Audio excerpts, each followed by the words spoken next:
Alors, Monsieur Pierre Sané, depuis 2012, le Parti socialiste est dans la coalition au pouvoir, un compagnonnage qui prend fin normalement en 2024. Est-ce que vous avez des regrets? Des regrets sur le principe du compagnonnage? Non, parce que c'était un engagement qu'on avait pris en 2012, que le candidat le mieux placé serait soutenu par tous les autres candidats, Oui. jusqu'à la fin du mandat du président Macky Sall. Lors des élections de 2019, il y a eu des divergences dans le parti. Certains estimaient que le Parti socialiste devait présenter des candidats issus de ses rangs. D'autres estimaient qu'il fallait attendre 2024.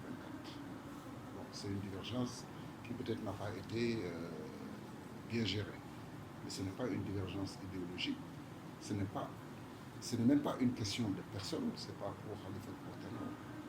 C'est une question de tactique visant à assurer la conquête du pouvoir.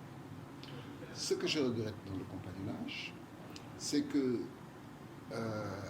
les politiques publiques n'ont pas été coproduites. J'aurais aimé, moi, si vraiment ça devait être une coalition de gouvernement, que les partis membres de cette coalition soient consultés sur les propositions de politique publique, qu'on puisse donner notre avis, parce que nous avons quand même une longue expérience au Parti socialiste.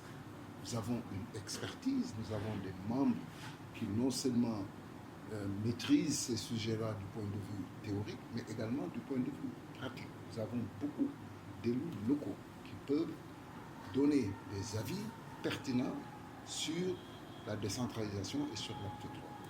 Donc ce que je regrette, c'est que cette opportunité de coproduction des politiques publiques entre partenaires, on ne l'ait pas saisie. Ceci dit, le président est seul désigné par la Constitution comme ayant le pouvoir de concevoir les politiques publiques, de les mettre en œuvre, de les évaluer. Il est comptable devant le peuple qu'il a élu de la bonne marche de ces politiques publiques. Mais on aurait pu l'aider. C'est-à-dire que j'aurais apprécié qu'il ait pris lui-même l'initiative de dire, voilà, telle politique publique, je sais que le PS maîtrise ce domaine-là, je vais donc les consulter pour avoir leur avis. Il n'est pas obligé de prendre notre avis, mais au moins, c'est un avis qui peut aider dans la pertinence, dans la prise de décision avec pertinence. C'est ça que je regrette. La gauche, d'une manière générale, dans le monde, mais plus encore au Sénégal, c'est une gauche qui est de plus en plus chahutée. Une gauche, ou en tout cas, ce qu'il en reste. Le Parti socialiste est membre de cette gauche. Comment aujourd'hui donner un nouveau souffle aux idéologies de gauche face à ce qui s'apparente à une retrouvaille des familles libérales? C'est tous les partis traditionnels qui sont chahutés. Et les partis traditionnels sont chahutés parce qu'ils ne se sont pas adaptés aux transformations sociales. Ils n'ont pas adopté un discours qui porte et une méthode de discourir qui est la méthode préférée surtout des jeunes, c'est-à-dire les réseaux sociaux, etc. Les partis aussi traditionnels ont été chahutés par des changements au niveau global. La fin de la guerre froide, la mondialisation, l'immigration, tous ces phénomènes. Et donc, les partis n'ont pas su apporter les réponses. Et troisièmement, c'est que les partis socialistes, les partis de gauche, souvent ont mis en œuvre des politiques néolibérales. Parfois, ils n'avaient pas le choix, c'était la contrainte imposée par la Banque mondiale et le FMI. Donc, lorsqu'un parti de gauche gouverne à droite, il vaut mieux donner le pouvoir à la droite. Voilà. Donc, ici, en ce qui concerne les retrouvailles libérales, je m'en réjouis parce que ça permet de clarifier la configuration politique. Mais retrouvailles ou pas, la gauche a une mission de se retrouver, de travailler à un projet de société basé sur les valeurs du socialisme et de la gauche et d'expliquer aux Sénégalais qu'un autre Sénégal est possible. 60 ans d'indépendance, on a toujours 56% de Sénégalais qui vivent en dessous du seuil de la pauvreté. 60 ans après l'indépendance, on a toujours la moitié du peuple sénégalais qui ne sait pas lire et qui ne sait pas écrire. 60 ans après l'indépendance, les discriminations à l'encontre des femmes et les violences continuent. Ça, ce sont des urgences qui peuvent être réglées. On connaît les solutions. Les solutions se trouvent dans les rapports fournis par les chercheurs. Les solutions se trouvent dans les traités internationaux promulgués par les Nations Unies. Pour la protection de l'enfant, pour la protection des femmes, c'est ça. Sur l'éducation, justement, c'était l'autre question que nous allons aborder. Il y a un débat qui se pose depuis un certain temps. Certains pensent qu'il faut maintenant que le Wolof, qui est parlé par plus de 70% de la population, devienne la langue officielle. On aimerait bien connaître votre avis sur cette question. Ça me semble logique. 70, j'ai vu ailleurs où on dit 80% des populations qui parlent et comprennent Wolof. C'est la langue la plus parlée au Sénégal. Le français n'est maîtrisé que par 20% de la population et c'est une langue étrangère. Il me semble logique de faire de la langue la plus répandue, la plus parlée, la plus comprise, la langue officielle. Maintenant, le français peut devenir une langue nationale à côté du Diola, du Pulaar, du Soninké, du Mandingue, etc.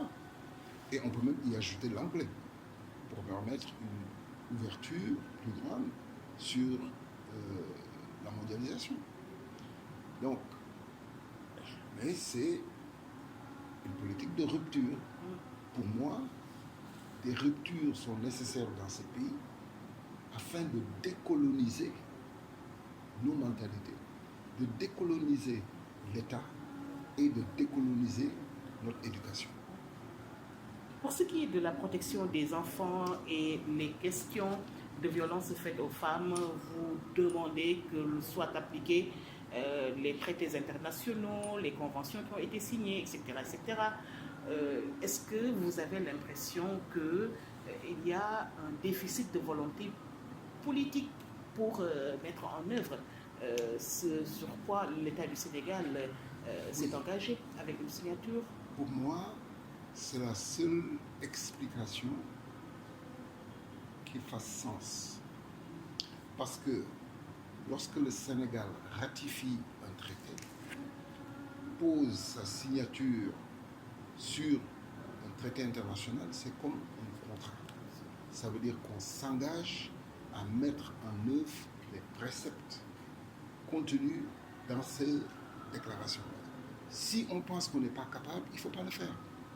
Parce qu'on engage la parole du Sénégal au nom du peuple sénégalais. On est devant la communauté internationale et on dit qu'on va mettre un frein aux violences faites aux femmes et on va mettre un frein au scandale et à la honte liée aux enfants qui vivent dans la rue à 3 ans, 4 ans, 5 ans, 6 ans. C'est quand même la première obligation d'une société qui se respecte, d'un État responsable, de protéger les enfants. Ils sont innocents.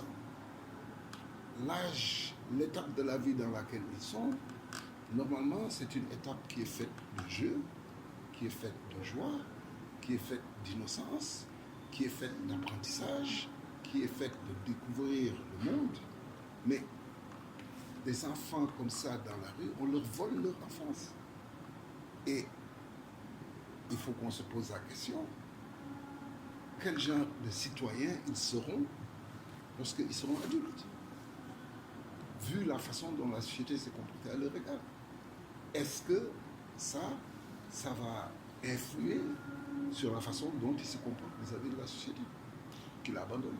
Dernière question, Pierre Sané. Vous avez l'impression que le vivre ensemble au Sénégal est dans l'emploi?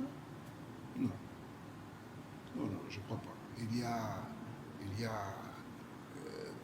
Dans le vivre ensemble, ça ne veut pas dire qu'il n'y a pas de conflit. Dans le vivre ensemble, ça ne veut pas dire qu'il n'y a pas des incidents. Dans le vivre ensemble, même dans une famille unie, il y a des bagarres. Donc, c'est normal qu'il y ait des conflits. L'essentiel, c'est que on apprenne à gérer ces conflits-là. Nous avons, Dieu merci, d'excellents mécanismes. C'est tous les grands chefs religieux, y compris au niveau de la communauté catholique, qui sont des autorités morales, et quand ils élèvent la voix, tout le monde écoute. Parce que le Sénégal est un pays de croyants. 100% sont croyants.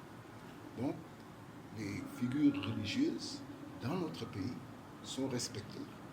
Non pas parce que ce sont des figures religieuses, mais pour le rôle qu'ils jouent dans la gestion de ces conflits sociaux. Donc, moi, je n'ai pas d'inquiétude par rapport à ce vivre ensemble, parce que c'est quelque chose qui est enraciné dans notre culture.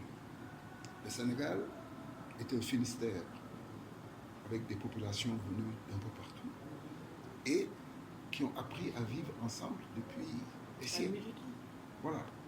Vous avez dans une même famille, vous avez certains qui sont catholiques, d'autres qui sont musulmans, qui vivent ensemble. À la Tabaski, je vais chez mes amis et au truc, je lui envoie le halal. Donc, il y a ce vivre ensemble qui découle d'une tradition, mais également d'une volonté. C'est parce que nous le voulons. Parce que nous savons que ça, c'est un atout que beaucoup d'autres pays d'Afrique n'ont pas. Et c'est ça qui a été notre chance et qui nous a préservés de tous les malheurs qui sont arrivés dans d'autres pays parce que nous n'avons pas la même tradition, nous n'avons pas la même histoire et nous n'avons pas la même volonté. Bon, maintenant, chacun a son rôle à jouer. Chacun a un rôle à jouer, les confréries, les citoyens, les partis politiques. Pour que ce vivre ensemble soit préservé, il faut que tout le monde y mette du sien.